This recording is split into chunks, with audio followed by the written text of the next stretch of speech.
ये वह समय जब सभी खेमें अपनी अपनी चालें चल रही थी और इसी सब के बीच एक छोटा सा कस्बा उत्तरी भारत की सियासत का सबसे खतरनाक मोर्चा बन जाता है। महीने दर महीने धूल और खून की महक के बीच घेरा कसता जाता है और किले के अंदर बाहर दोनों तरफ सब्र अपनी आखिरी हद पर पहुंचने लगता है।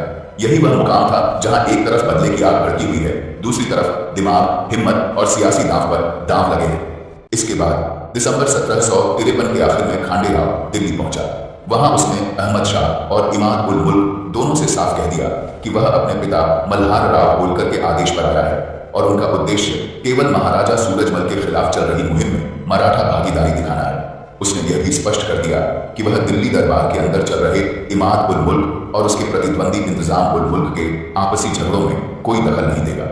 उधर महाराजा सूरजमल अपनी ओर से हर संभव शांतिपूर्ण रास्ता खोज रहे थे, लेकिन खांडे राव और मल्हार राव उस वक्त तक अपनी मर्जी मनवाने के आदी हो चुके थे, क्योंकि उनका चौथ और सरदेशमुखी टैक्स उस समय पूरे उत्तर भारत में एक स्थापित व्यवस्था बन चुका था, जिसे आमतौर पर सभी राज्यों को मानना पड़ता था। जो राज्य इसे स्वीकार नहीं करता, उसके साथ मराठा नेतृत्व कूटनीतिक दबाव और सैन्य कार्रवाई दोनों रास्तों से बात करता था। इसलिए इस व्यवस्था का मानना हर शासक के लिए जरूरी माना जाता था।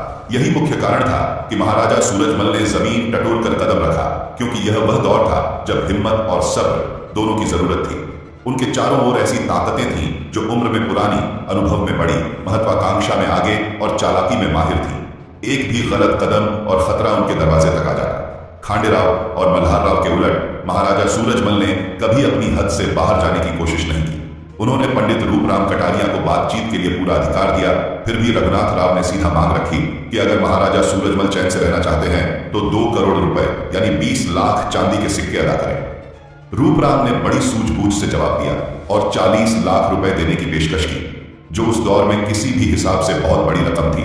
उसी समय मल्हार राव होलकर, जो जयपुर में मौजूद था, ने कहा कि दिल्ली की हाल के उठक पटक में महाराजा सूरजमल और उनके जाटों ने बेहिसाब दौलत जमा की है और इसलिए 2 करोड़ देना ही पड़ेगा, वरना अंजाम भुगतना होगा। इसके बाद रूपराम कटारिया कुम्हेर लौटकर महाराजा सूरजमल को सारी बात बता गए। महाराजा सूरजमल ने महसूस किया कि दोस्ती और सुलह की हर कोशिश अब पूरी हो चुकी है और अब और झुकना उचित नहीं होगा। उन्होंने स्पष्ट संदेश भेजा कि 40 लाख की पेशकश ही उनकी अंतिम सीमा है। यदि इसे स्वीकार न किया गया तो आगे की परिस्थितियों की जिम्मेदारी मराठा नेतृत्व को स्वयं उठानी होगी। महाराजा सूरजमल के इस जवाब के बाद खांडे राव और मल्हार राव ने कुम्हेर की घेराबंदी का फैसला लिया। इसके बाद मराठा सेनाएं बड़ी तादाद में कुम्हेर की ओर बढ़ी। पहुंचते ही उन्होंने शहर के चारों ओर से सभी आने जाने वाले रास्ते बंद कर दिए, ताकि किले को बाहर की किसी भी सहायता या रसद से पूरी तरह काटा जा सके। मराठों ने कुम्हेर को चारों तरफ से घेर कर औपचारिक घेराबंदी शुरू तो कर दी, लेकिन समस्या यह थी कि उनके पास वे भारी सीज गन्स मौजूद नहीं थी, जिनकी जरूरत इतनी मजबूत और ऊंची दीवारों को तोड़ने के लिए पड़ती है। नतीजा यह हुआ कि उनकी साधारण तोपें किले की दीवारों पर कोई बड़ा असर नहीं डाल सकी और शुरुआती दिनों में घेरेबंदी का दबाव सैन्य रूप से उतना प्रभावी नहीं बन पाया। फिर भी इतनी बड़ी मराठा मुगल सेना की मौजूदगी ने कुम्हेर के आसपास के इलाकों पर भारी दबाव डाल दिया। हजारों सैनिकों के डेरा डालने, घोड़े ऊंट मवेशी बंधने और रोजाना की आवाजाही ने आसपास के खेतों और गांवों को स्वाभाविक रूप से प्रभावित किया। परिणाम यह हुआ कि कुम्हेर से लगभग 15 मील तक के क्षेत्र में खेतीबाड़ी को काफी नुकसान पहुंचा और स्थानीय लोगों को रोजमर्रा की जिंदगी में असुविधा झेलनी पड़ी। इसके बाद मार्च में जब खांडे राव होलकर दिल्ली से कुम्हेर की दिशा में आगे बढ़ा था, तो रास्ते में उसने होडल पर कब्जा किया और फिर रघुनाथ राव तथा मल्हार राव होलकर से जा मिला। उसी समय इमाद उल मुल्क भी मथुरा से आगे बढ़ते हुए कुम्हेर के पास पहुंचा, लेकिन जब इन सब ने कुम्हेर के किले की मजबूत और ऊंची दीवारें देखी तो उनका उत्साह कुछ मंद पड़ गया। इस जुड़ाव के बाद अब मुगल और मराठा फौजों की संयुक्त संख्या 80,000 से भी ज्यादा हो चुकी थी। इतने बड़े जमावड़े के बीच आमेर का राजा माधो सिंह अपनी पारंपरिक नीति पर ही चलता रहा, यानी दोनों पक्षों से संबंध बनाए रखना। एक तरफ उसने औपचारिकता निभाते हुए मल्हार राव होलकर को कुछ सैनिक भेज दिए ताकि मराठों के साथ उसकी पुरानी मित्रता बनी रहे। वहीं दूसरी ओर वह लगातार गुप्त संदेशों के माध्यम से महाराजा सूरजमल से भी संपर्क में था, ताकि परिस्थितियां बदलने पर उसका रिश्ता जाटों के साथ भी सुरक्षित रहे। आमेर की राजनीति हमेशा इसी संतुलन पर आधारित रहती थी और कुम्हेर की घेरेबंदी के दौरान भी उसका रवैया वैसा ही रहा। थोड़े ही समय बाद गाजीउद्दीन खान, जो उस समय अहमद शाह की सेना का अमीर बख्शी और सेनापति था, अपनी विशाल फौज लेकर मराठों से आ मिला।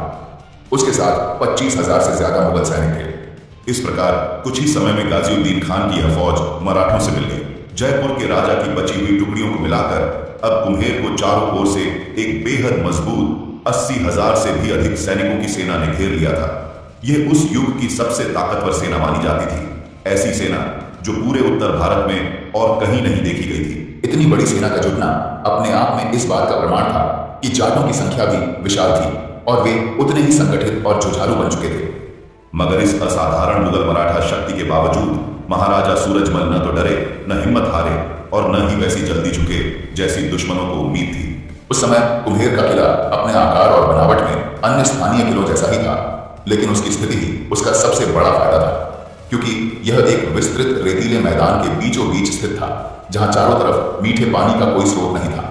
यह परिस्थिति बाहर की सेना के लिए जितनी कठिन थी, किले के अंदर के सैनिकों और नागरिकों के लिए भी उतनी ही चुनौतीपूर्ण। फिर भी महाराजा सूरजमल ने युद्ध की तैयारी इतनी सुनियोजित की थी कि किले के भीतर 50 से 60 हजार तक बंदूकधारी सैनिक और घुड़सवार दस्ते निरंतर तैनात रह सकते थे।